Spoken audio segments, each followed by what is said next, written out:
RSL Insider presented by AT&T. I'm your host, Brian Dunsett. Today joined by Real Salt Lake General Manager Garth Lagerwey. Garth, thanks for joining us. Coming off the disappointment of that quick turnaround against Portland, you guys faced Chivas USA at home. A return of Robin Fraser, former assistant coach, first time back.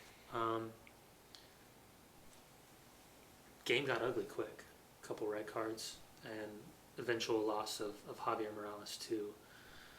Not the worst challenge in the world, not the most dangerous challenge of the world, but a bad enough of a challenge that he was looking at a long time out. How did you as a team, as a group, as a coaching staff, figure out a way to try to play without Javier Morales? Not only a creative player and a force on the field, but having that leadership instantly gone. You know, it's tough. I mean, and I think you hit the nail on the head, Dunny, that Javi is important to us off the field as he was on the field. I mean, as a locker room leader, he's a big force. And, when you go through a tough injury like that, a long-term injury where you're doing rehab separate and apart from the team, even if you're there on the bike, riding the bike, once you get to that stage, it's not the same. You're not in practice. You're not on the field. You're not dictating to other people where to play and where to run and when to move the ball.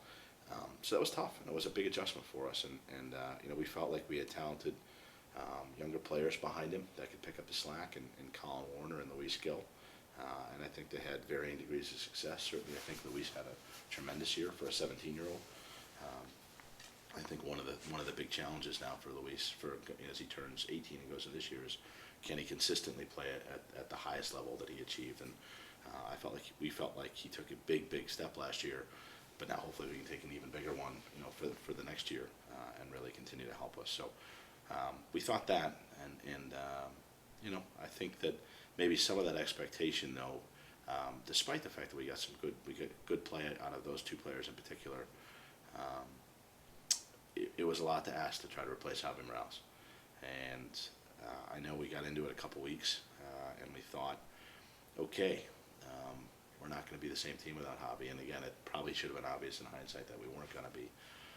And the debate then became, do we change the system?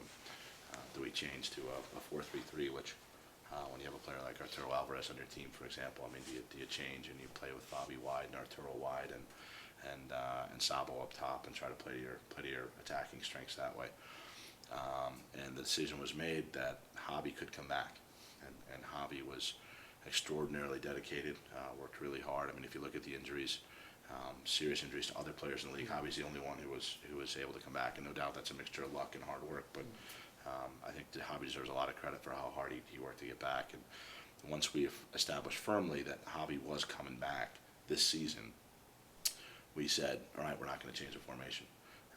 We are not going to go and play 2 or 3 months one way and then have to potentially just a couple games before the playoffs, because we weren't sure when Javi was going to get back, to try to switch back to a 4-4-2 system that might benefit Javi the most. And 4-4-2, which is the way we have had success, it's the way we want to play. And as long as Javi's here, is the way we're going to play. So I think that that debate was critical, and we came out the way we came out, and I think we had some success, but some mixed results. But again, we wound up finishing third in the league, so it's hard to second guess too much how we came out in that. And Javi came back, and obviously took a couple games to get back to speed. But you saw in that playoff game against Seattle, after he'd had 5 games back, and he got his first game on the field with Kyle, and we got our starting lineup back for 23 minutes at least, that we were pretty darn good when we had everybody together. And I think that's the encouraging part, and that's still the strength of the team. When that group, that veteran group, it's pretty special when they're all together and they're all playing, and so that was the process that we went through. You talk about having that first team group, that your starters on the field. You had to plan heading into last year, not just for CONCACAF, not just for MLS, but also for the loss of at least 4 players for the Gold Cup. From just trying to put that all together, how do you guys go about compartmentalizing different parts of the season, knowing that you're going to lose influential players and you really have to lean on some younger players that might not physically, mentally, technically be ready to step on the field for you? Look, and I think we talked about this. We referenced this tangentially. If it's just Gold Cup, you can overcome it. You look at the CONCACAF group stage from 2010, and you say we rotated lineups pretty consistently. The young guys stepped up in spots. You know, you think of games, specifically the Cruz Azul game, where you got winning the group on the line, and you're starting Colin Warner and Paulo up top, and a number of other of the young kids, and they all do well, and we beat Cruz Azul 3-1. And you say, okay, we got to play multiple competitions. We're going to be okay. The young guys maybe can't do it consistently game in, game out every day, but in spot duty here and there as we rotate lineups, they can. And I think that was a reasonable expectation based on what we'd had. But I think that the mental disappointment of losing the final, the strategic loss of Hobby, and then the Gold Cup as the third blow, I think became very, very difficult to overcome. I mean, just from a personnel standpoint, we were, you know, I won't say we were crippled, but we were damaged. I mean, that was the most big players we'd ever been without for an extended period of time, and I think we did the best we could. I think players like Fabian Espindola really stepped up during that period and carried us for stretches.